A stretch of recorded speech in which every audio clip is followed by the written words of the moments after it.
Hello everyone, Earl Henderson, Primordial Defense. Thank you for watching. I have another Monday quarterback video for you. I'm going to play this video and talk about things that are going on to better explain what's going on and talk about things that I think that are being done right and or done wrong. So this video does not have a spokesperson for it. It does not follow the typical critical incident briefing. I initially, after seeing the video posted on another source, I tried to search for the originating source coming from this governmental agency, but I could not find it. I went to Raleigh Police YouTube page, did not see this video listed, so I had to go to their website. And on their website, I found a press release, and then from there, I found a link going to a YouTube video. So it appears to me that the video is unlisted. Unfortunately, there are some agencies out there who do that. They'll post a video on YouTube, but they'll unlist it so that when you go to their page, you can't even find it. You have to know the exact URL in order to watch it. So that means you got to go find some press release or something like that with the hyperlink and click on it. Not a big fan of that. I think that's kind of sketchy. It's kind of hiding shit. It should not take fucking detective work to find a video, right? Like it should. The transparency, although they are being transparent, it needs to be easily transparent. I should not have to go click on links to find the fucking video. I should just be able to go to their YouTube page and find the video that way. So anyway, here is the memo. And so it's a 4-page memo. 3 pages are of document or text, and the 4th page is a map. And then I will play the video that's associated with it. You can read this first part right here on your own. I will say that this piece right here, it talks about 15-year-old white male suspect, and then it talks about down here, at stage in this process, disclosure of information would reveal a juvenile's identity is prohibited under North Carolina state law. That's unfortunate that that exists in many states. Sadly, the juvenile laws in most places are unrealistic, and they, in my opinion, were crafted, worded, and enacted by people thinking with emotions versus logic, and definitely being done by people who have not had any fucking experience whatsoever dealing with juvenile offenders. These were people who, you know, when they were thinking about 15-year-olds and 10-year-olds, they were thinking about their own kid. Well, their own kid ain't fucked up. Their own kid ain't a little mass murdering fucking piece of shit. Their own kid is not a little gangbanger. So they've never dealt with that before. They don't know that there are some really fucked up juveniles out there. There are little monsters out there. And those little monsters do not need to enjoy secrecy. They do not need to be able to have such in-depth privacy that their photograph and or name does not get released. I think that is a miscarriage of justice and is not fair to the public, especially when it comes to these little fucking 15-year-old gangbangers in these large cities. It's not fair to the general public that they can go on and commit multiple violent crimes and we never get to know what they look like. Never to get to know who to avoid. So I think laws like that need to be changed when it is involving violent crimes. Now, I do think that it's reasonable to withhold information for a juvenile who's gotten in trouble for truancy. Like, we don't really need to know or care about why this 10-year-old kid has skipped school. Generally, when truancy is involved, that means the home life isn't all that great. There's some issues going on there. So that's one thing, and we don't need to be, I don't think it's in the public interest to be privy to that. But it is definitely 100%, 110% necessary and privy to the public to know who the violent offenders are. All right, enough ranting on that. So I'll skip the first part and I'll get down here to the meat and potatoes. At approximately 5:09 p.m. on Thursday, October 13, 2022, a call for service was received by the Emergency Communications Center regarding multiple shots fired in the vicinity of the golf course in the Hedingham neighborhood. As officers with the Raleigh Police Department were being dispatched to this initial call, additional calls began to be received regarding the discovery of a shooting victim in the area. At about 5:12 p.m., a 911 caller reported hearing shots and shortly thereafter observed two individuals lying on the ground and porch in the 5300 block of Sahalee Way. The first victim, Marcel Gardner, was found lying in the driveway of a residence in the 5300 block of Sahalee Way. And the second victim, Nicole Connors, was observed in the front porch of the same residential property. Ms. Connors later died at the hospital from her injuries, while Gardner currently remains in critical but stable condition. In addition, a dog belonging to Ms. Connors was found deceased after having been shot. Shortly after this incident was reported, an additional call came in regarding a shooting in the 6000 block of Osprey Cove Drive in the same neighborhood.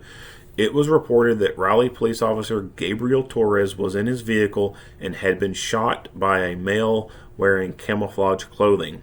At the time, Officer Torres was sitting inside of his personal vehicle and about to leave for work. Officer Torres, who joined RPD in March 2021, later died at the hospital from his injuries. Based on automated vehicle locator information, initial responding officers began to arrive in the Hedingham neighborhood at approximately 5:19 p.m.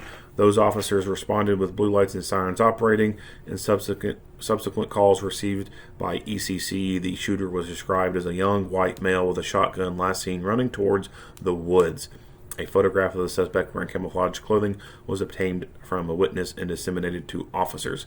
So going back to Officer Torres sitting in his personal vehicle outside his house. Well, I'm assuming he was outside his house. It just says he was sitting in his personal vehicle about to leave for work.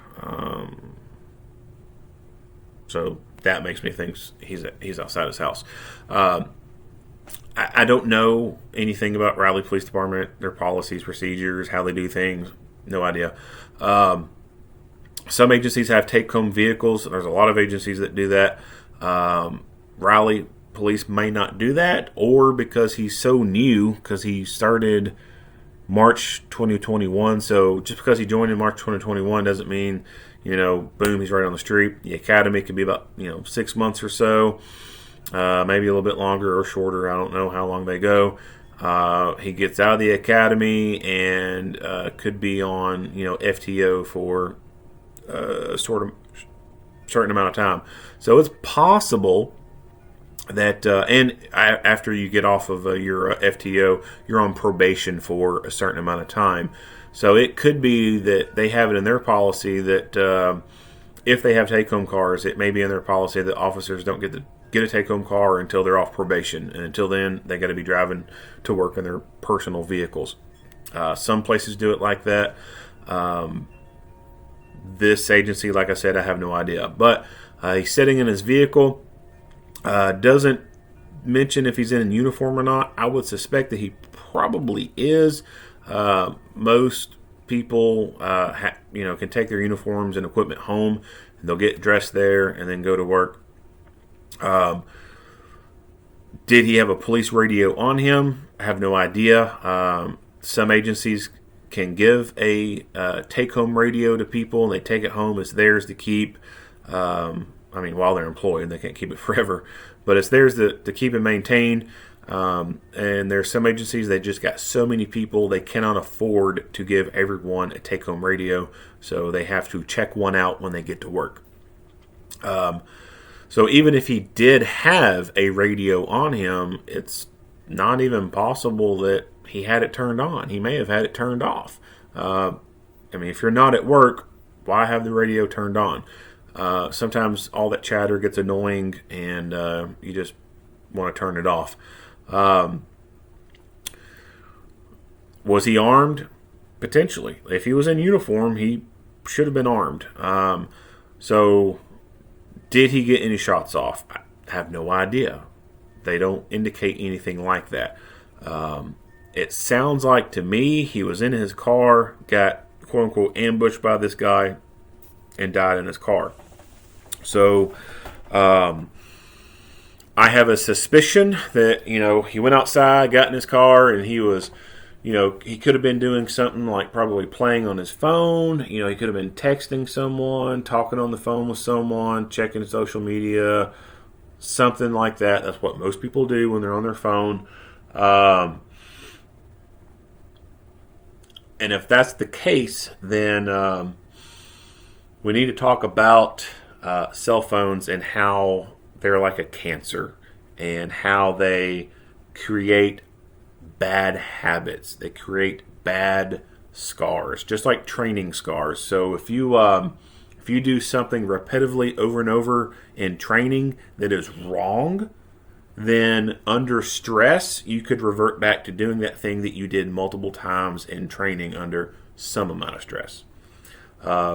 One famous story that is out there, I see some stuff that says it happened. I see some stuff that says it never happened. But the story goes that some California Highway Patrol guys went to a call and they got into a shootout with a guy, and the California patrol officers were found dead with empty revolvers. This happened in the 70s. Found with empty revolvers and brass in their pockets. Empty brass in their pockets.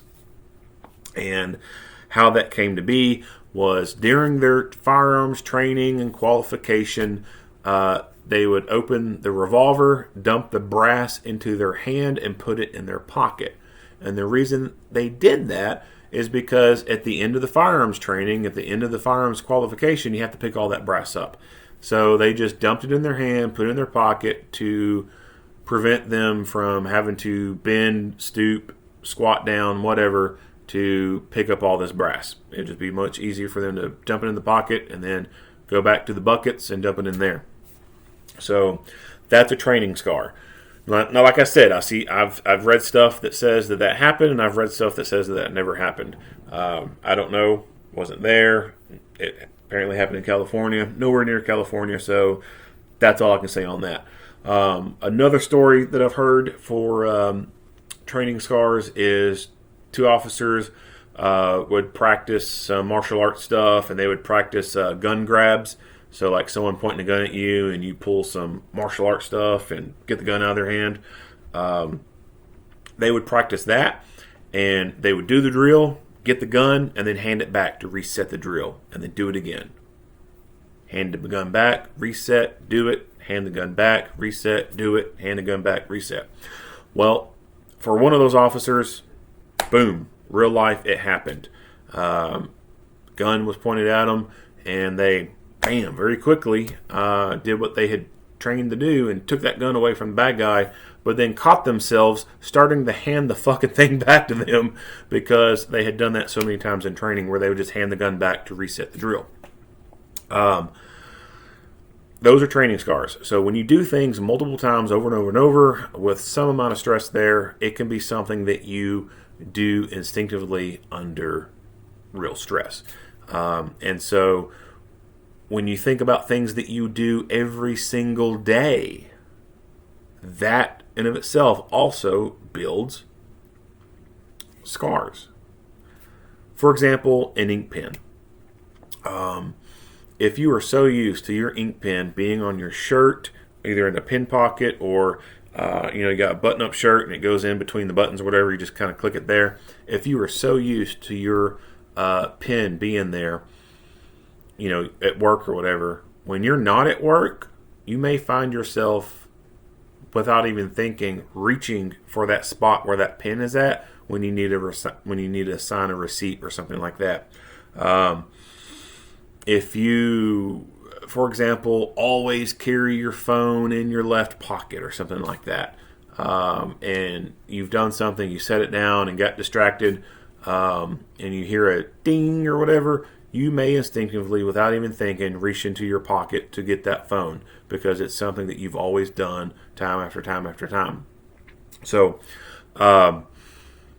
When it comes to phones and dealing with them in our personal lives, how we do that and where we do that means that we will continue to do that without even thinking about it.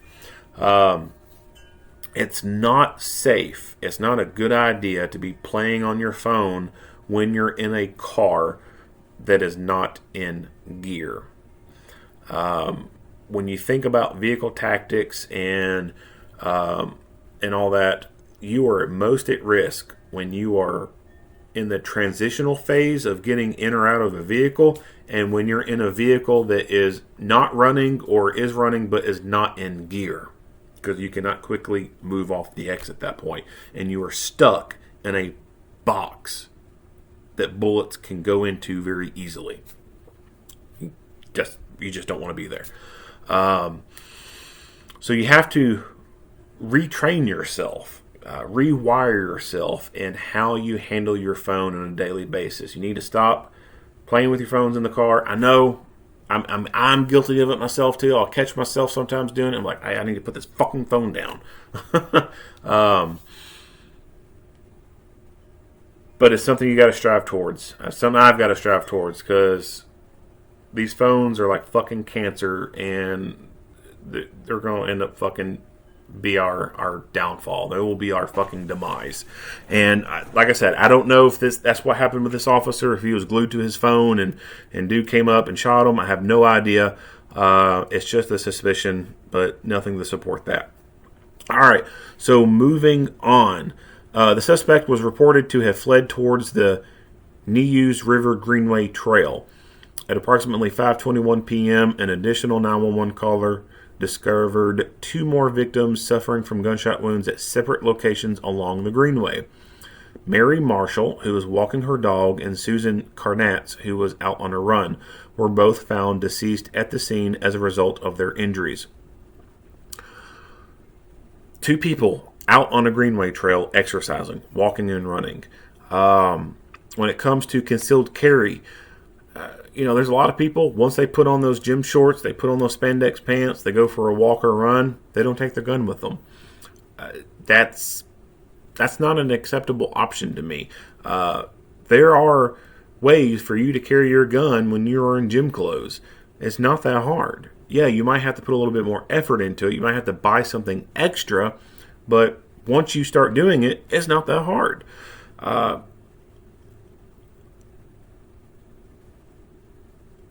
There are a multitude of different products out there that can make it easy for you to carry a gun while you're exercising. An extensive search for the suspect was conducted, which included the assistance of officers across multiple state, local, and federal law enforcement agencies. Canine officers were also deployed, preparing multiple search tracks in order to cover considerable ground. As the search area expanded, several nearby buildings, to include schools and assisted living facilities, initiated lockdown protocols. The Raleigh Police Department, through various media platforms, alerted the public to remain in their homes and encouraged drivers to avoid the area. At approximately 6:42 p.m., officers were ultimately able to locate the suspect in an area with 2 outbuildings, barn-like structures, near McConnell Oliver Drive. As officers were attempting to search the area, the suspect fired multiple shots at the officers from one of the buildings. At approximately 6:44 p.m., Raleigh police officer Casey Clark fell to the ground after sustaining a gunshot wound. Multiple officers, including 2 officers with the Raleigh Police Department, returned fire. Officers deployed cover fire, allowing Officer Clark to be pulled to safety so that he could begin receiving treatment for his injuries. Preliminary results indicate that approximately 23 rounds were fired by RPD officers. Those rounds were fired in the direction of the outbuilding where the suspect fired upon officers. Following the exchange of gunfire, officers established a perimeter to keep the suspect contained in the outbuilding for the safety of the nearby community, due to concerns about the nature of the weapons he possessed, to include multiple firearms as well as possible hand grenades, as reported in a 911 call. During this time, officers gave repeated commands to the suspect to come out with his hands up and to surrender his weapons as part of their de-escalation efforts. I fucking swear, man, this buzzword de-escalation is just so fucking overused. It's like people got to throw it in there all the time. De-escalate, de-escalate. In addition, officers with the Selective Enforcement Unit utilized tactical equipment to identify the exact location of the suspect in the outbuilding and the weapons in his possession. At approximately 9:34 p.m., after continued reassessment of the threat the suspect posed, SEU officers advanced towards the outbuilding. The suspect was located inside, laying on the ground, and appeared to be suffering from a single gunshot wound. At this time, he was wearing camouflage clothing and a backpack, and a handgun was in his waistband. The backpack contained various items, including several types of shotgun rifle ammunition. A sheath for a large knife was found clipped to his belt, and a large hunting knife was found at the front of the building. A shotgun and shotgun shells were laying on the ground near him. No other weapons were found. Officers secured the suspect in handcuffs at approximately 9:36 p.m. EMS personnel rendered medical attention to the suspect and transported him to the hospital. Officers searched the outbuilding, finding no other individuals inside. The suspect's apprehension was relayed by RPD to the public through news and social media outlets. In addition to the shooting victims identified herein, a deceased 16-year-old male with an apparent gunshot wound and stab wound was discovered in a residence located in the 5300 block of Sahali Way.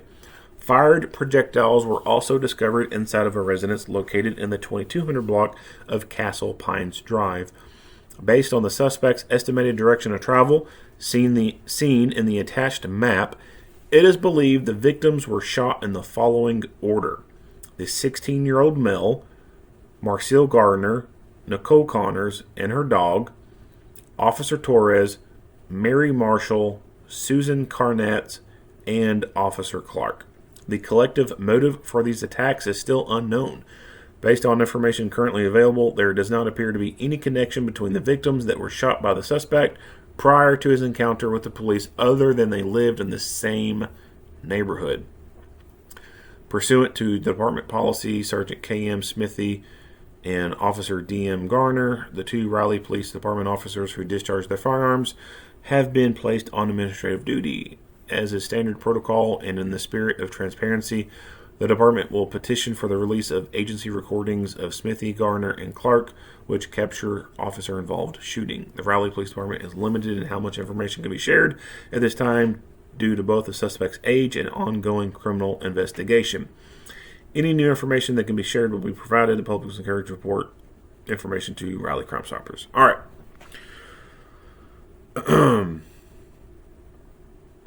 So now I will show the map. Okay, so here is the map of the area. You'll see in the key down here that the green X is the start point and the red X is the end point. So this is where he started at. We see one road labeled here as Black Wolf Run Lane, but these other roads are not labeled in any way. We see some labeled over here, but nothing over here. So I don't know exactly which road is which. I don't know where Officer Torres was when he was shot. I don't know what that road is. But he started off here. I guess he walked down this road, crossed this street, went between these houses, walked in this open area between houses, came out over in here, cross street again, went in between these other houses, and then I would assume that you can kind of see it right in here. This is the Greenway Trail. So some places have what they call Greenway Trails. This is just nice little scenic walkways, going through the woods, going near parks that municipalities make for the public, for their enjoyment. We've got some scenic green trails around here. You can walk on them, ride a bicycle on them. It's just a nice, peaceful walk through the woods. So he follows this green trail. Looks like obviously a bridge goes across it, goes into here. I don't know where the other victims were that he shot along the trail, but he shot them somewhere along the trail. And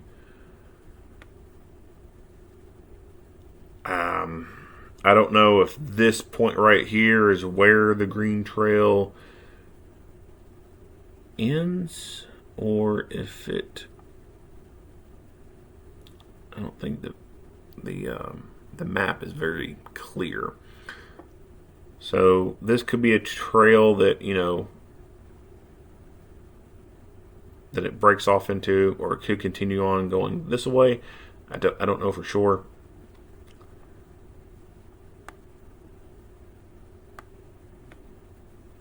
Or it could have continued into this way. I think this might be these lines. I think these obviously might be parcel lines showing properties. So I kind of doubt this green trail is going through these woods into what looks like to be maybe private property. So it's possible that the trail ends at some point and then he goes off into private property. So this is a unique search at this point. So normal police work involves officers driving around in their cars looking for a vehicle, driving in urban areas looking for someone walking on the sidewalk. When it comes to wooded areas, even when they're contained within an urban environment, it's not like a true forest or anything, that changes things, because you cannot take your vehicle and drive them through the fucking woods. You're going to have to get out on foot and do that search. So, and this is a wide area. So this is now a wide area search that is going to require special management of it. So in order to manage this operation, obviously there's going to need to be a command post. So there's going to be a command post where the incident commander is there. He's got planning and operations personnel. Planning, of course, is going to be responsible for looking at the maps, bringing up maps of the area, and making search areas based on what they can see. When it comes to land searching, the easiest way to create search zones is to use natural boundaries and easily distinguishable features within that environment. So, for example, if this line right here is in fact the Greenway Trail, then this wooded area right here, because it is easily definable by this boundary right here, this whole wooded area could be search zone A. And then this area from here to here could be search zone B, because you have the natural boundary of this walkway right here plus this building right here. You know that once you get to this point you should stop there, and you have the natural boundary of this roadway right here. Right in here may not be something as easily distinguishable. That may be something where they have to use GPS to kind of do this. But you can segment areas off based off of the environment. Sometimes you do have to use GPS and maps with UTM coordinates to make your search zone areas, but a lot of people don't know how to use maps very correctly. They don't know how to get an azimuth reading on a compass. They don't know what fucking UTM stands for. It's completely alien to them unless they've done something in the military or Boy Scouts or search and rescue, something like that. GPS can be a little bit easier for people to work with, but the easiest thing for non-trained people is to take an aerial photograph and just segment areas based off easily identifiable features. This road right here is where you stop. Like, don't go any further. You go through here. So you can assign those areas for people to go search, and then once they search that area, the command post can put little lines through it saying, yep, this area was searched, note what time it was, and shift teams into the next search area, search area, etc. God damn, I can't talk. And with that, you can debrief the team, find out what their probability of detection was, based off vegetation, how thick the foliage is, could they get in through there, etc. Going through all this is going to take some time, because from here to here are several fucking 100,000 spots where a person could be hiding behind. And you just can't, who's armed, so you just can't start walking through there. You have to move slowly and tactically. Because they could be hiding behind a tree that's still standing, hiding behind a tree that's fallen. They could be in a depression in the ground, behind a rock, in a bush. I mean, you name it. They could be anywhere. And this is a large area. So hundreds of thousands of spots to be in. So this is going to, or could require, an extensive overhead, so to speak, of the management for this operation. Utilization of drones would be very helpful in something like this. You could do some hasty searching with drones, fly them along the trail, see if anything's seen. That way officers don't have to walk into an ambush. Thermal imaging is going to be a game changer in this. So what resources are available to officers in something like this? Some agencies have drones. Some agencies may have thermal equipment, etc. Some may not. But with a good possibility is the fire department may possess those things, or there may be a rescue squad that possesses those things, and they possess those things for search and rescue purposes. Now, when it comes to search and rescue teams, some states have laws in place that says they cannot go on searches that involve fugitives, but it doesn't mean that they can't lend some kind of technical expertise or guidance to the local police in helping them with this search. If they got a drone, they can safely operate that drone from a safe spot and just fly that drone along this green trail doing recon, seeing if they can find them. That doesn't mean they have to go out there in person. So that's something they could very easily do and kind of float in that gray area of that that law. You could even say that, we're not wanting you to search for the bad guy. We want you to search for more victims. Well, that would definitely fall under the purview of search and rescue, right? Right. So thermal cameras, stuff like that, your fire departments or search and rescue teams or rescue squads, however they're made up, they're made up way different all across the state, or I'm sorry, the country. But however that consists, those are resources to be able to use. This also now brings into small unit tactics. So that's some small unit tactic stuff can be utilized in urban environment like bounding and stuff like that. But it's really a whole different game when you are in a very rural, wooded area. This is almost now like land warfare, I guess you could say. So a lot of the stuff that you can learn in small unit tactics training can come into play in this. Shots being fired from a direction, it's nothing but a hill and trees. You can open the fuck up in that direction. Like, you can lay down some goddamn hate and discontent cover fire with that. You can't do that in an urban environment. There's just too much collateral damage around, right? So yeah, you can seriously lay down some fucking suppressing fire in a wooded area like that and be safe in doing it. Bounding and how you react to contact, how your team moves, how they're positioned. So, like I said, some of that can still be used in urban environments, but when it comes to wooded environments, that's where those skills really come into play. And it's something that obviously is not practiced or trained a whole lot on in the law enforcement community for patrol guys. Like, regular patrol people are not going through SUT training. They're not doing direct action type of training or anything like that. They're not even doing fucking man tracking training. That's going to be something that's more for the specialized units like SWAT teams and stuff like that. And now that I mentioned man tracking, that is something else that is a resource that could be utilized in this.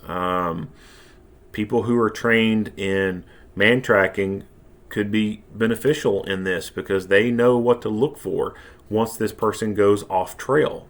They could be on this trail all along the way, but at any point they could step off trail. And when a person steps off hardball and starts going into wooded areas, fields, whatever, they're passing through there leaves sign. And if you are sign aware, then you can track a person through the woods.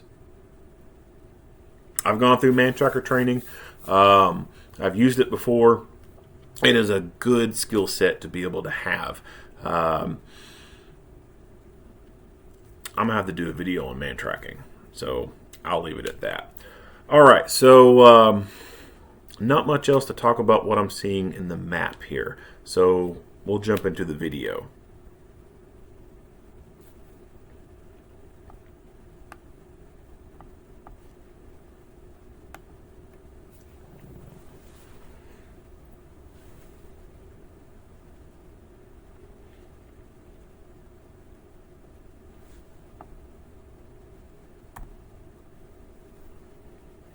All right, so I already talked about that.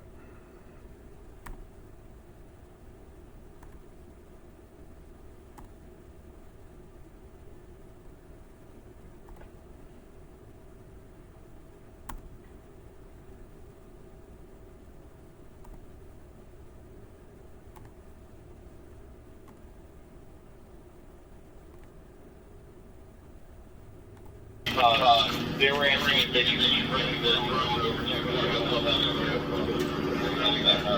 Are we anywhere near Old Mill Bernie? Yeah. So they're using a canine to track this person. So the dog is the one who's leading this search, and the dog and the handler have to be protected. There has to be an armed element with them. They're going to be a part of the search team, right? But they are the ones who are going to be acting in defense of the handler and the canine. The canine obviously can't shoot back, and the handler is going to be focused on the dog himself. Now they may be looking around, using their extra set of eyes, but they got to be watching the dog. And a lot of handlers, it's not common for them to start carrying rifles around because they got to be working with the dog. A lot of handlers will just carry handgun only. And just like man tracking, so you got people on the ground doing the tracking part. You got to have the armed element with them, providing security to them. So this is something that needs to be trained for. It needs to be practiced on. Do drills on it. It's not something that just, oh shit, we're going to do this all of a sudden. There's an art to this. So while this dog is on the lead, going, doing its search, there needs to be obviously more additional armed people there. And a couple of them don't need to be trying to be so focused on searching sectors. They need to be focused on what's directly ahead of them, where that dog is going. Then there needs to be some people who, once they pass through an area, they're kind of looking at their rear, because as you pass through an environment like this, what you see from one angle changes the minute you pass it. And so when you was in one spot, you couldn't see anything at all, but as you moved on and now you're looking back, now you can see through things, and boom, you might be able to see that person there. So this is a real 360 environment, and it's personnel heavy. There needs to be multiple people there involved in just this one team leading on this track right here. Something like this would involve, like a diamond formation, something like that, wedge, wing formation, whatever. as it moves along. Now, doing your other searches, you find a grid or whatever, you can have everyone spread out in a line, have everyone spread out kind of like in a wedge, whatever, and do the searching that way, and go in straight lines, and then do a combing type of search. The dog's gonna be following that trail, so it may go left, right, forward, zigzag, whatever. It's gonna be not a straight path, so to speak. So that structure needs to be set up in a way that they're able to efficiently protect from a 360 degree. The others are too, but more so important with this. It's still daytime, so they're still light out. I think it's late enough in the afternoon where probably need to start be thinking about dark. So when darkness falls, that changes things, especially out in the woods. If you've never been out in the woods searching for a person at night, then you just you don't know. you don't understand the complexities of that. If you're in an open field and you shine a light, well, you can shine that light really far and see very far. When you shine that light in the woods, well, depending on trees and stuff like that and leaves, you can get a lot of light bouncing back. So it can be kind of hard, one, to see far during daytime past a bunch of trees. But at night, that range of your visual acuity is even decreased more. Light creates shadows. As you're moving along with white light, the shadows are moving, so then you're like, oh fuck, what the hell was that? It's a lot harder in some ways to move at night, especially when it comes to white light. So night vision is going to come in handy when it starts getting dark. And in fact, I'd like that method of moving through the dark in the woods, because you're not broadcasting your location with a bright ass fucking light. When you think about white light is like a beacon. It is showing exactly where you are. And to that person out there, they know exactly where you are, and they get to know exactly what you're looking at and what you're not looking at. They see where the light's originating from. They see where the light's directed. They know the light's not directed at them. They're still in the darkness. They can exploit that. Just like, you watch a movie about a prison break. You see the cliche scene of the felons break out of the cell and they go out into the yard, and there's that big searchlight painting across the yard, and as soon as it passes, boom, they run, and then they go hide behind something as the light comes back by, and it passes by, and they run a little bit further. That's the best illustration I can think of on to convey to you how easy it is for someone to use your own damn light against you. So while you got your light pointing in one direction, boom, they can move. And then boom, you turn your light. Well, they've done stopped moving by then. They done hunkered down. Now you can't see them. You might know they're over there if they made noise. But if they didn't, you don't know they made noise, or you don't know they're over there. So light can be used against you, and you have to use it very carefully. Night vision, unless they got nods, they're not fucking seeing you. So walking under nods at night through the woods is the best thing, in my opinion. Now, even with nods and using IR light, of course, that still creates shadows and stuff like that, and it can still be difficult to see some things out in the woods because you're having some of the same stuff, right? Like, there's still shadows being created with the night vision. Thermal cameras, that's the cat's meow when it comes to searching for people out in the woods at night. Having a thermal camera can really allow you to scan an area and clear that area very quickly. So, depending on budgeting, some agencies may afford this stuff, some agencies just can't afford it at all. But I think it's something that agencies that have especially sheriff's offices and state police. Like this is stuff that they should be budgeting for, because they are going to be more likely to be going into very rural areas. I could kind of see why some people wouldn't want to budget this kind of stuff for patrol officers in a very large urban area. But even within large urban areas, there's still good-sized wooded areas, and that stuff is needed. So, although it's daytime right now, it's late enough in the afternoon where it's going to be nightfall soon, and so night vision is going to be something that could be very beneficial to them, especially after they made contact with this guy and he went down. Once that happened, I think they should have set up perimeter, wait for nightfall, and then the guys who got the nods, start letting them do their ninja shit and walking around at night where he can't fucking see them. All right, enough of me blabbing. Here we go.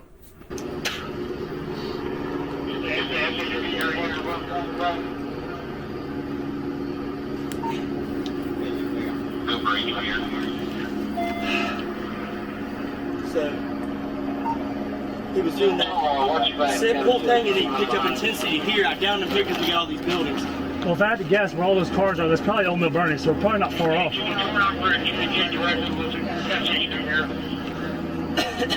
What do y'all want to do? Guys are getting a little tired, but we got to at least keep walking. Because right now, if he's walking, he's beating We're us. on a track. Oh, yeah. Y'all good progress. We just don't want to get. Yeah, like let's push. Yeah. Y'all want to clear those buildings? Then you can Track. no. Try to stay close to the where you are. Pick up cover. Gotcha. Hey, y'all just try to stay in like one kind of under once we cross, once we clear these buildings. Yeah. Oh yeah, here. All right, so he's over there. I don't know exactly where he's at in here, but he's over in here somewhere. It's me. Good here, long.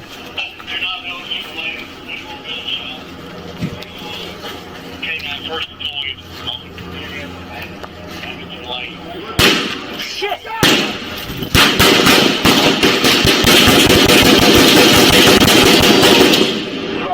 Got gunshot to the work, guys. Cover!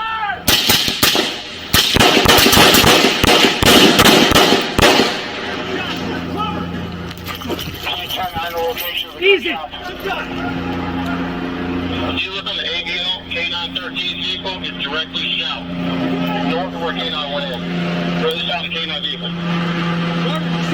No! There's a property with a pond and a waterfall behind that. It's going to be in the fields. There's horse fields over here. Start sending EMS up. No hurry. And 440 haven't changed. Also struck in right. 10-4 Mill Bernie in your 440. Where the fuck? Where was the shot from? Inside the garage. Hey, he might be prone behind that. Hey, all units hold traffic. All units hold traffic. Hey, the guys that are out here with shots fired, what do y'all got in there in front of the barn? Anybody got a flash? No. Hey, somebody in this laser up the shed. Hey, I'm going to coordinate EMS at our location. Right. The EMS at Mill Bernie and 440, Officer Dallas, hospital shot.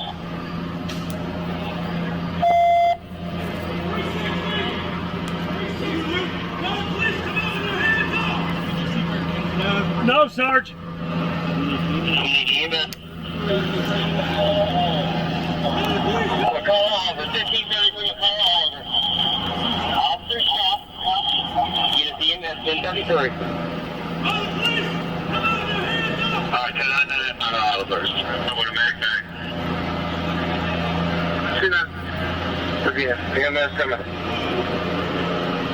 Hey, guys on 540, just be advised, that's that little dead-end service road that runs parallel to 540, so he can definitely make his way through the wood lines and jump on that 540, so just be careful. Hey, this is Raleigh, stand by, we need that address for EMS. 1533 McConnell Oliver Drive, over Old Mill Bernie. No. 1533. Copy, signal 251533 McConnell Oliver Drive. Hey, anybody get No. HP here, provide cash back to the hospital. Do we have enough officers on 540 up towards Bill Barney? Make sure the backside of that's covered. Yeah, you got officers out here. Alright, be advised, we do not know who the suspect is. You go forward, behind the bar, or a fence line. No direction to travel at this point. Hey, folks, going up. How urgent is that officer shot?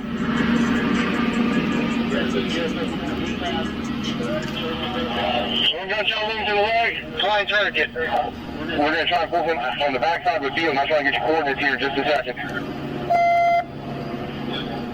You got an SA team? Have McGee court stand by? No. No. Hey, just be advised, we have the service road locked down. We have not had anybody come out from where your shots fired came from. We need to start making arrangements. We think you may be in a building here. We need to start making arrangements for somebody to retrieve the bear. And we're probably going to have to pull the bear down the driveway to make an approach on this. Command, if you all can pinpoint exactly where we are on this field and start setting up a real tight perimeter on this.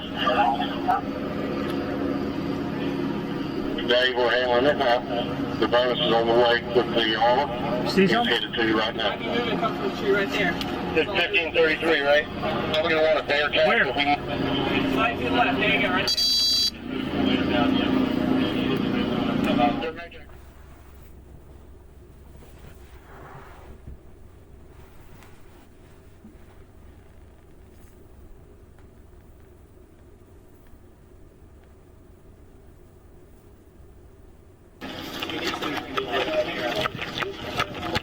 I'm far. I'm right.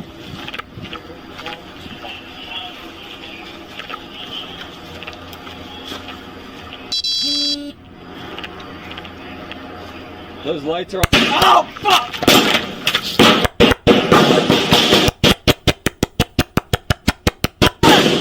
Cover! Cover!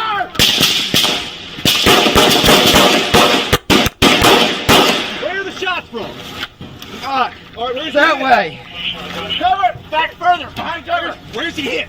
Right knee. All right, put his tourniquet on. Get a tourniquet on his right knee. Hurry up. Right knee. You're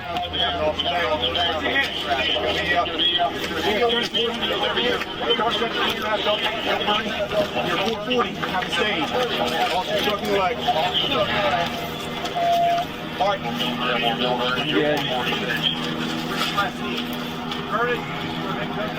It looked like it was straight that way. Alright, give me a knee. Alright. It's not tight, Okay. Hey, pull his pant leg up real quick. Are you hit anywhere else? Knee is the only thing I know of. Alright. Let me get you two. We're going to start working with him to get the extraction out. Pull him a little bit further back. Casey, how we doing? I'm nauseous, but I'm good. You're going to be alright, brother. I'm good.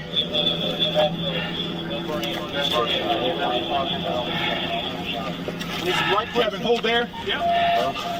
I don't know that you're tight enough yet. 360! There it is. Tighten that one up. Put this one on. Above it. Tighten that as tight as you can. It does not feel tight at all. I got you, bro. Hey.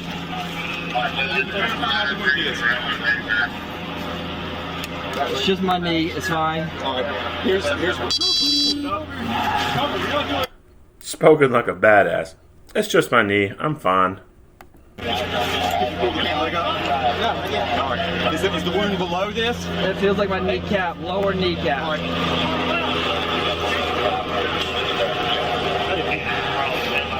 It might have been a ricochet because it didn't feel like it was that big. Right kneecap. How's it feel? Tight? It's, Okay. Not as tight as I remember one. I want y'all to Do me a favor, put one more. One more. Here. Get off of this. Here, we got Mark. All right, you reset it? Here's what we're going to do. Y'all are going to pull him. While they're tending to him, follow me real quick. Hey, if someone just gets me up to my feet, I can go on one leg. Get Jim deep. I got you. Give me a second, Casey. I'm getting this one nice. You're fine. We're just chilling.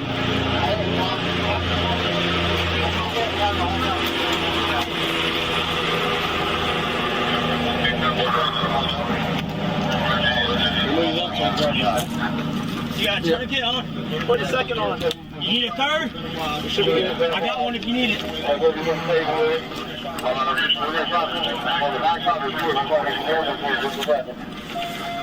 Down. Down. You good? Focus on me. Yep. Good. Yep. All right. Where were you That at? sucks. Where were you at? I was standing about 15 feet at a 45-degree angle from this, and it looked like it was coming directly that way. Casey, your tourniquet, the second one. Yep. Good? It feels pretty tight now. The knees could be I'm tighter. good. Me and Satan are good. Raleigh officer's shot. We're going to get an evac to him. All right.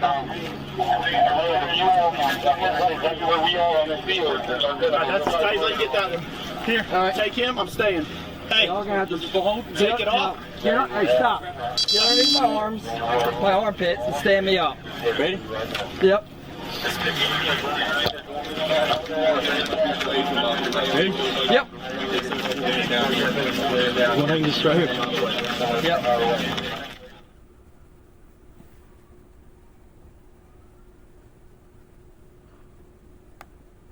Okay, so let's go back into this. Let's go to first contact.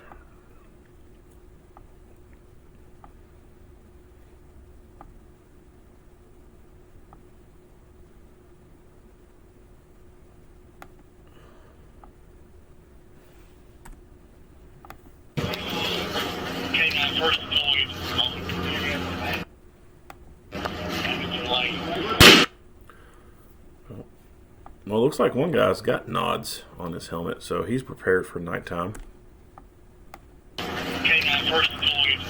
So I think as they're moving through this area, especially when there's searchers involved, I think that some of their positioning could have been a little bit better, a little bit more methodical. When contact starts, they start returning fire.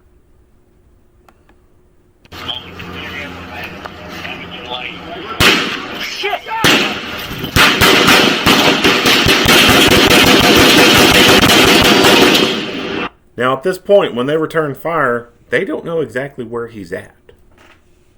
So, when I said earlier that a rural wooded environment allows you more opportunities, this is what I mean. Like, you can lay down some fucking fire in this environment right here and be confident that there's not going to be collateral damage in the sense of, you know, other random innocent people being around.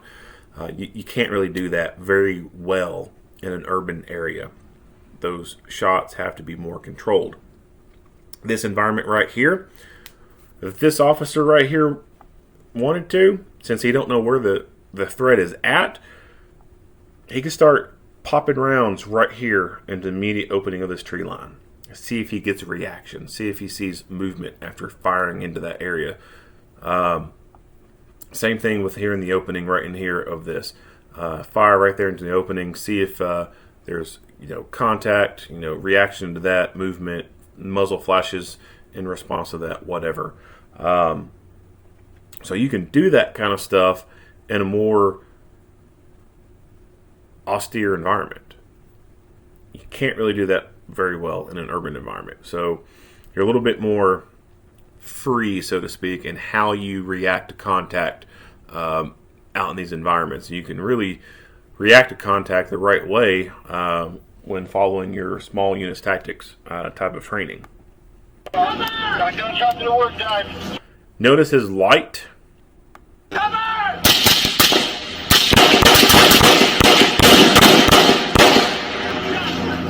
So his light is able to, let's go back. His light is able to illuminate the inside of that barn.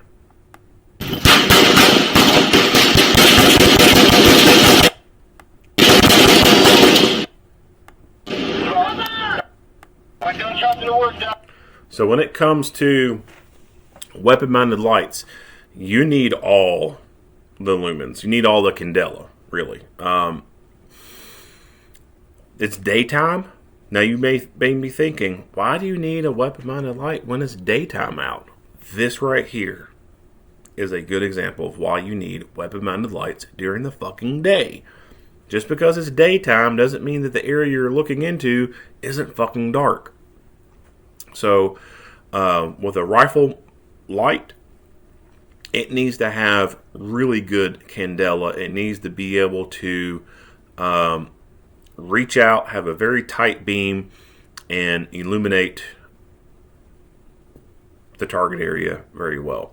It also needs to be able to overcome photonic barriers. So, and there's another video that I'm going to do. I'll talk about photonic barriers in that one. But this illustrates why a good, solid rifle-mounted light, weapon-mounted light on a rifle is absolutely crucial and necessary, even during daytime. So he's able to flood the interior of that opening right there with the white light and look and see if there's someone there. As far as reacting to contact, as I said, this is where training comes in handy. And if everyone knows how to react to stuff like this, there's a team leader who's able to direct everyone very well, then they can react to this a lot better than what they did. One, your active contact should be dropping immediately down to the ground, going to a prone. Kneeling is a firing position, but you're also a bigger target. And since you don't know exactly where the fuck the threat is, you don't want to be that big of a target. Go prone, become as small of a target as possible. Lay down that fire and move to good cover and bound to cover. Once you're in behind cover, then you can start working from there. So while he's dropping down and he's firing, another person could say cover, and he could respond with covering, and boom, that person bounds off and gets behind cover, reloads rifle, starts dumping rounds into that opening right there, and communicates to the person set, and then boom, he says cover, and another guy says covering, and he runs, he goes behind cover, reloads rifle, and gets to work. From there, the team leader can be assessing what's going on. It's likely that doing a frontal push right here is not going to be the best thing. Come in and from the side, outflank, whatever, move in that way, or direct other people to go back over that fence, pass in through the woods, get different angles on this to be able to look in from over in this area into there. But make sure that no one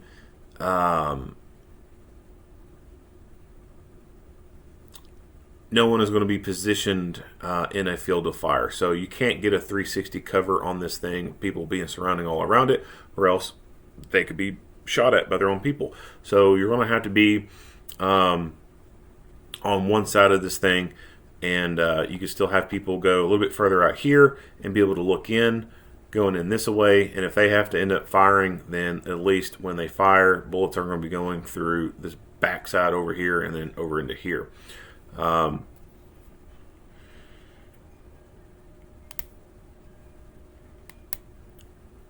Team leader could also, instead of trying to move in on this person, just hold what you got, get good coverage from this angle over here, people behind, good cover behind trees, watching this way, other people over here looking in this way, sort of like an X, so to speak. That way people on this side, they can cover this side of the building and this side and see a little bit into here behind this wall, and then people over in here can still, one, cover this front, see the other side of this, and see a little bit past that. And then wait for nightfall. Once nightfall comes, Bravo 6 going dark, motherfucker. Flip on those nods, and then you can move in at that point. An element can very quietly proceed forward with night vision turned on, infrared lasers and illuminator turned on, slowly go up, go around the corner, don't even have to make themselves known until they see where that person's at.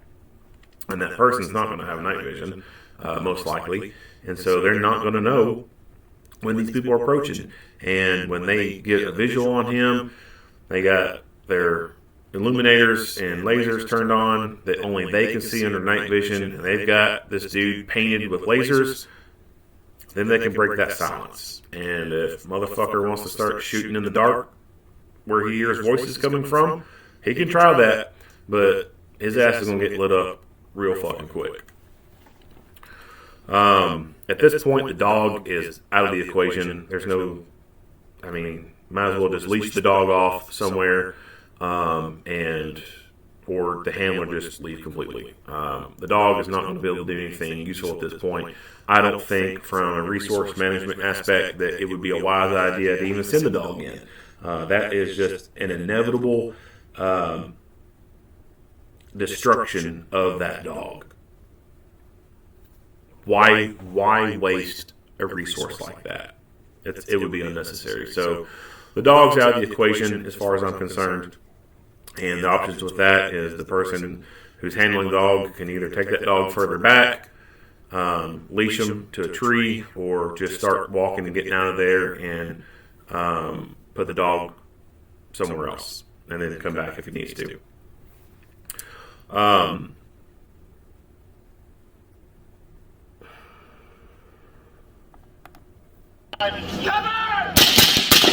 Silencers. So silencers are great. When it comes to fighting rifles, there are some things on a rifle that are absolute necessities. Number one, which is a two-part kind of thing, is your sights. You need to be having a red dot sight, holographic sight, reflex sight, whatever, some kind of optic on the top, and of course your backup sights, your backup irons to go with that. So red dot sight, a weapon-mounted light of good quality, good candela, good throw. A sling. A sling is just like a holster for a handgun. A sling allows you to keep the rifle on you and sling it behind you out of the way when you don't need it and still retain security over it. And then the next most important thing is a silencer.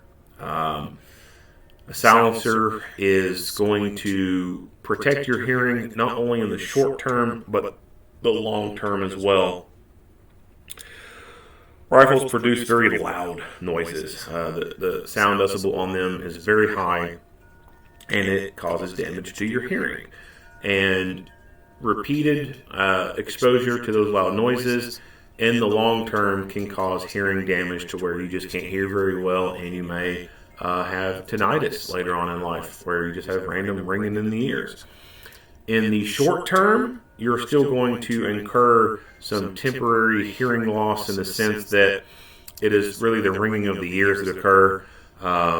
It can be harder to hear stuff after firing a bunch of rounds without hearing protection on. And while others are shooting, multiple other people are shooting, it can be extremely hard to communicate with each other.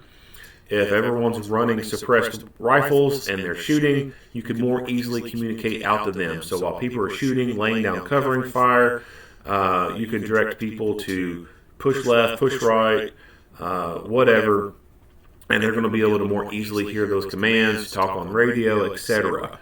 So it's good for not just long term, but also the short term. And in the short term, that's the most important thing right there, right? Being able to communicate. Generally speaking, those who can shoot, move, and communicate the best are the ones who win. Those are the ones who become victorious in armed conflicts. And of course, another benefit to silencers is it significantly reduces your muzzle signature. During the day, maybe it doesn't matter a whole lot, but at nighttime, that really matters a whole lot, especially when you're running nods. So, a lot of benefits to silencers. Obviously, agencies can get those more easily, but there's still a process that needs to be done.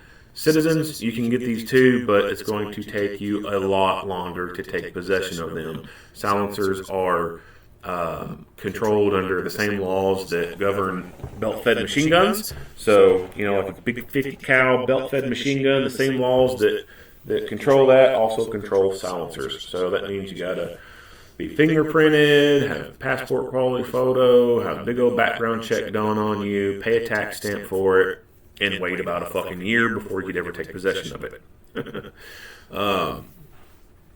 So right now, today, you could go into a gun store that sells silencers, has the kiosk in there that you can do all the fingerprint slaps, do the photograph, fill out the forms and all that.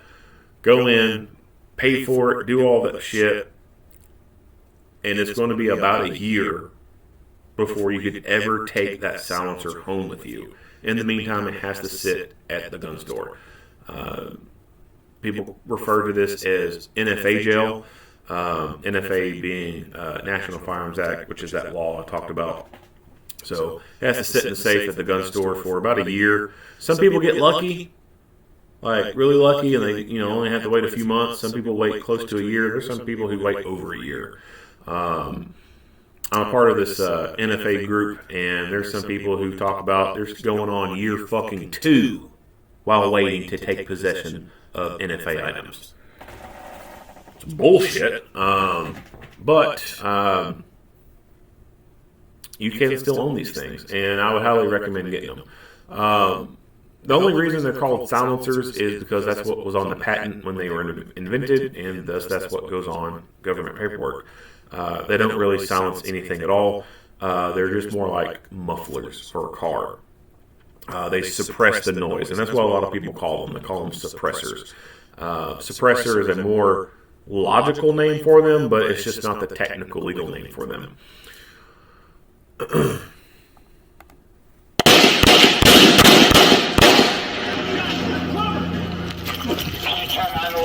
Easy. When you look on the ABL, K913 vehicle is directly south, north of where K9 went in. Further south of K9 vehicle. No! There's a property with a pond and a waterfall behind that. It's going to be in the fields. There's horse fields over here. Start sending EMS up. No burning. In a 440, have a stage. Also struck your right.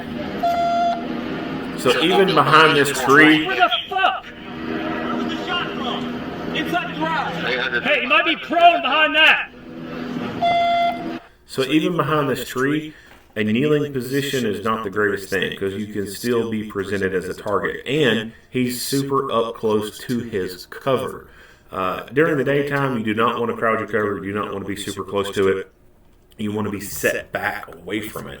That way, you are less visible. During the day, the closer you are to that target, the more of you that can be seen. As you push further away from that cover, you become a smaller visual signature. And if you push far enough away from your cover and you go into a prone position, you just damn near disappear. You become a very small target, a very hard target to hit. So this guy is, although he is kind of behind cover, he is still out quite a bit. And so he is still at a higher risk of being shot than if he would back away a couple feet from the tree, go down into a prone position, and provide cover that way. If he'd done that, there would not be much of him very visible. Hey, all units hold traffic. All units hold traffic. Hey, the guys that are out here with shots fired, what do y'all got there in front of the barn? Alright, so you saw that when he activated his light and went to a strobe mode. I am not the biggest fan of strobe mode on weapon-mounted lights. I don't buy into the whole strobe mindset, propaganda, whatever. Some people believe in it. Some people, advocate for strobe on weapons because it can help disorientate, yada, yada, yada. I'm just not the biggest fan of it. I don't think it adds that much, if at all, any advantage. Just constant on is the only setting it needs to have. and you see him, he doesn't want to keep it on strobe. He wants it to stay on constant on. So you see him trying to cycle through his little setting right there to keep it on constant on. That's not something you want to be fucking fighting with in the middle of a gunfight. If you want constant on, when you press that button, it just needs to be constant on. It doesn't need to start doing a fucking strobe effect or anything like that. Anybody got a flash? No. Anybody got a flash? No. Sounds like he's asking if anyone has a flashbang. So something like that could have been, utilized. Hey,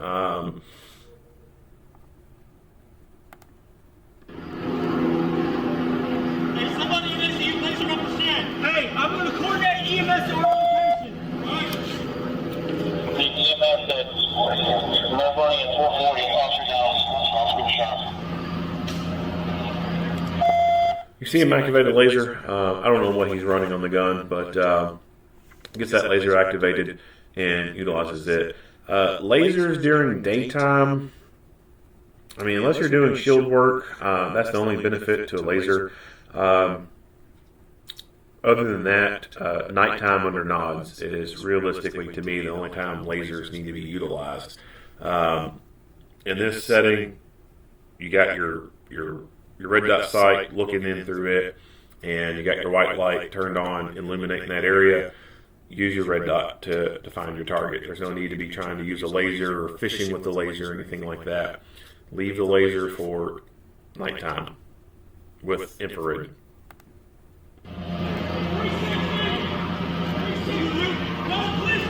Now, the laser can be utilized during the day to help communicate to other people. Like, where do you think he is? Well, you can turn that laser on and then start circling the area where you think he is. So, I'm not saying lasers are totally useless during the day. I just don't think they're good for using them to help you hit targets with. No, Sarge. EMS. Call over, 1533, call over.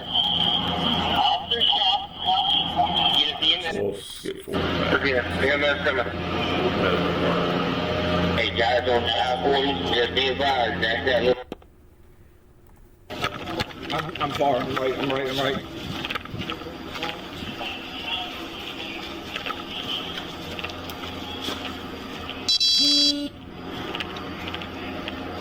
Those lights are on. Oh, fuck!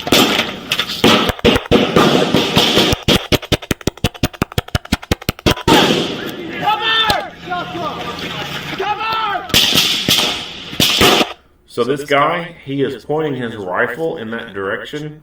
In the event that he needs to return fire, he can. So he is still trying to keep himself in the fight.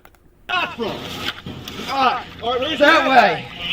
Cover! Back further! Behind cover! Where's he hit? Right knee. All right, put his tourniquet on. Get a tourniquet on his right knee. Alright, so this is the cuff phase of P-Triple-C. Right knee. They are carrying under fire here. They've had to move him, get him off the X in what they are calling cover. This thin metal sheet is not cover at all. They're really just behind concealment at this point. But they've moved out of view, and they're going to start rendering medical aid to him. Their automatic response is to put a tourniquet on. So when it comes to battlefield injuries, and some people may be saying, well, this ain't a fucking battlefield, this is the U.S.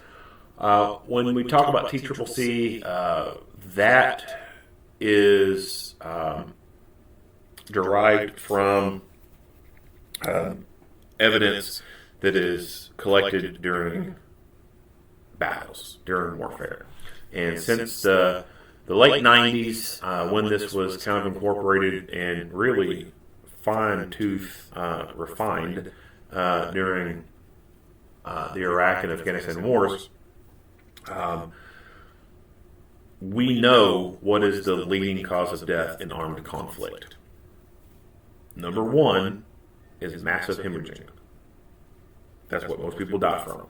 Now, when you look at the data sets for that stuff, that's including stuff more than just small arms fire. That's including shit like landmines, improvised explosives, fucking hand grenades, rockets, artillery, etc. We don't have that stuff here in the U.S. At least not right now. So all of this stuff here in the U.S. is contained to just small arms stuff. But even when you exclude all that other stuff out of the data sets, it's still small arms is something that causes massive hemorrhaging, and thus it is still a leading cause of death. So you need to stop the bleeding as quick as possible. And the the acronym that is followed for this level of, or this type of medical care is MARCH, M-A-R-C-H. And we start on M, and M is massive hemorrhaging. So since that is the leading cause of death, we need to address that stuff first. And the way that's addressed is direct pressure, tourniquets, pressure bandages, hemostatic powders and or infused bandages, and go with that. Now, does everything absolutely require a tourniquet? No. Can a tourniquet stop all bleeding? No. Tourniquets are only useful for your limbs. If you're shot in the leg, does it absolutely mean you need a tourniquet? No. It doesn't at all. Tourniquets are to stop massive bleeding. And in your leg, your upper leg, is where your femoral artery is, and it's a little bit bigger. As it goes down, it kind of branches out and gets a little bit smaller. But the femoral artery itself, you sever that damn thing, you can bleed out in 90 seconds. And arterial bleeding versus just capillary bleeding is very noticeably different. Arterial bleeding is just squirting out of you like a fucking squirt gun with your every beat of the heartbeat. So heartbeat goes boom, blood squirts out. Heartbeat boom, boom, boom, right? You will know when someone has arterial bleeding, and that's where a tourniquet comes into play. So I can't see how much he's bleeding or anything like that, but there's probably a chance that he didn't even need a tourniquet to be put on him. All he needed was pressure bandaging or hemostatic gauze or powder to pour onto it.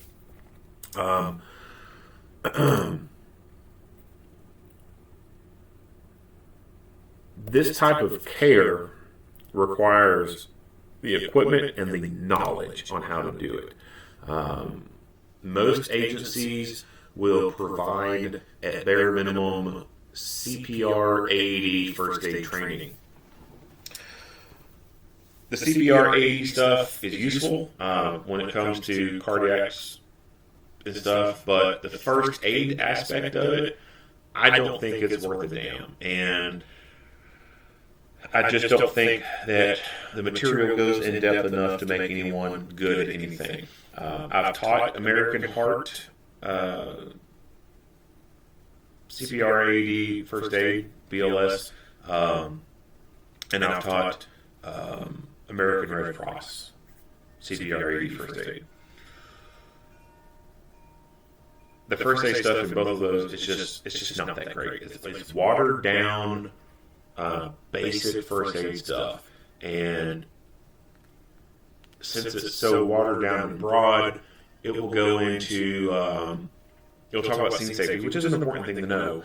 But go into scene safety and how to recognize hazardous materials. You see the cliche barrel turned over and there's like a liquid on the ground and people are laying on the ground around it. Obviously, that's a sign not to go into that environment. If someone does have dry chemical on them, how to treat them. If someone has a wet chemical on them, how to treat them on that. Environmental emergencies, how to recognize signs of hypothermia and hyperthermia, where to put cold compress packs on a person who's having heat stroke or something like that, how to care for a person who's got frostbite, how to assist somebody with taking their epinephrine pen if they're having an anaphylactic shock after a bee sting, how to assist a person with taking their inhaler if they have asthma, and then it gets into the trauma stuff, and the trauma stuff is very basic, and it's just, showing how to put a bandage on a person and put a cravat on.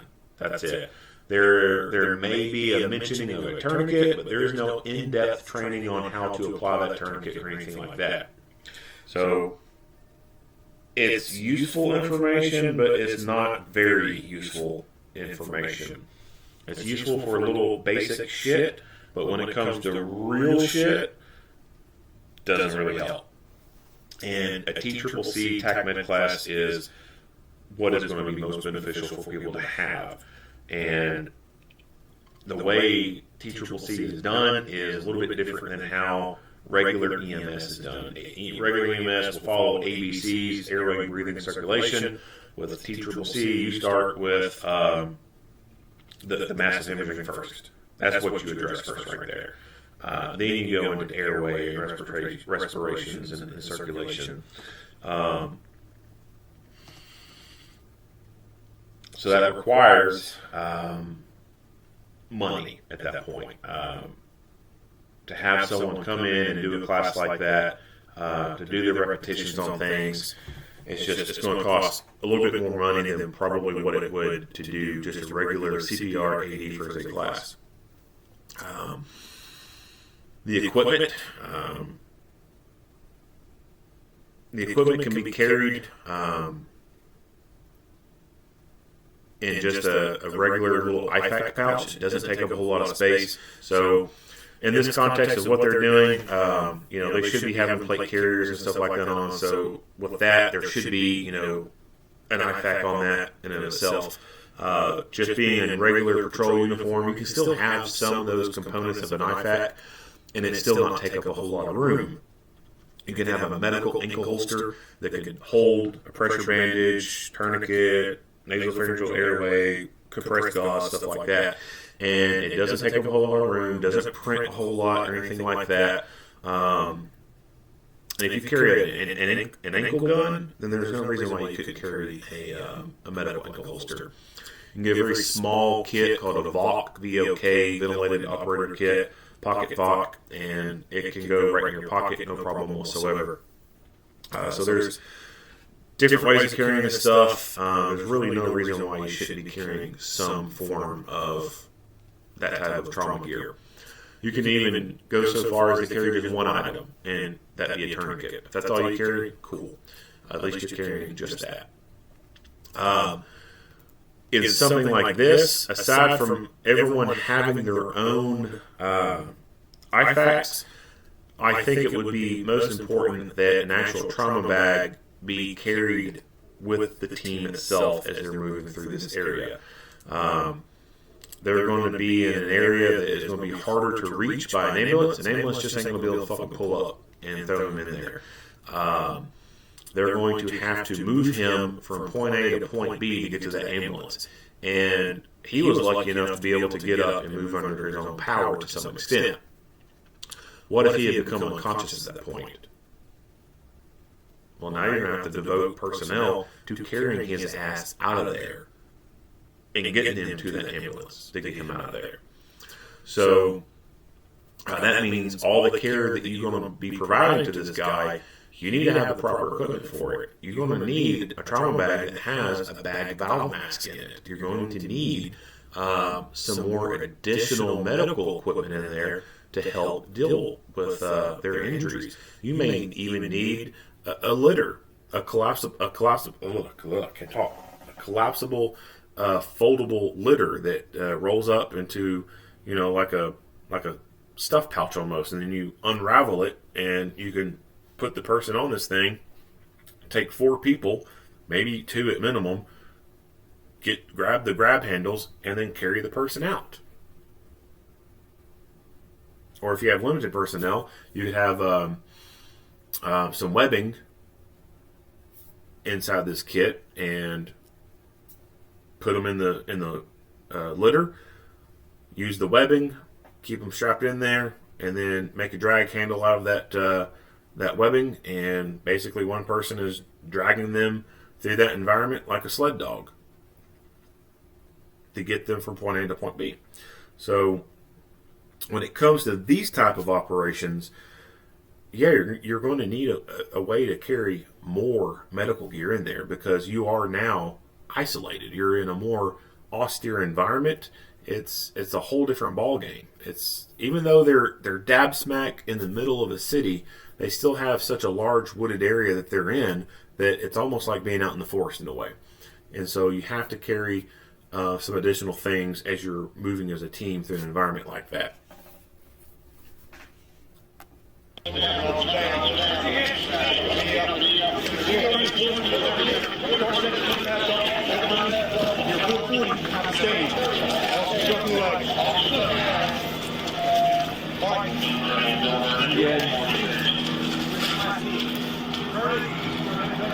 It looked like it was straight that way. Give me a minute. It's not tight. It's not tight. Okay. Pull his pant leg up real quick. You hit anywhere else? Knee is the only thing. So they're talking about the tourniquet. He says he doesn't feel like it's tight, and then he'll even mention on there, put another one on, put it on higher. So that tells me that they understand, don't take the first tourniquet off, don't loosen it or anything, put another one on.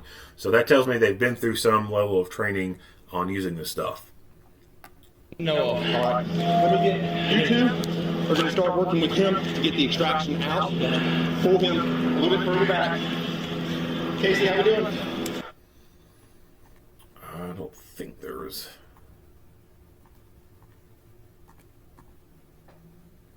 I don't think there's anything to talk about past this point.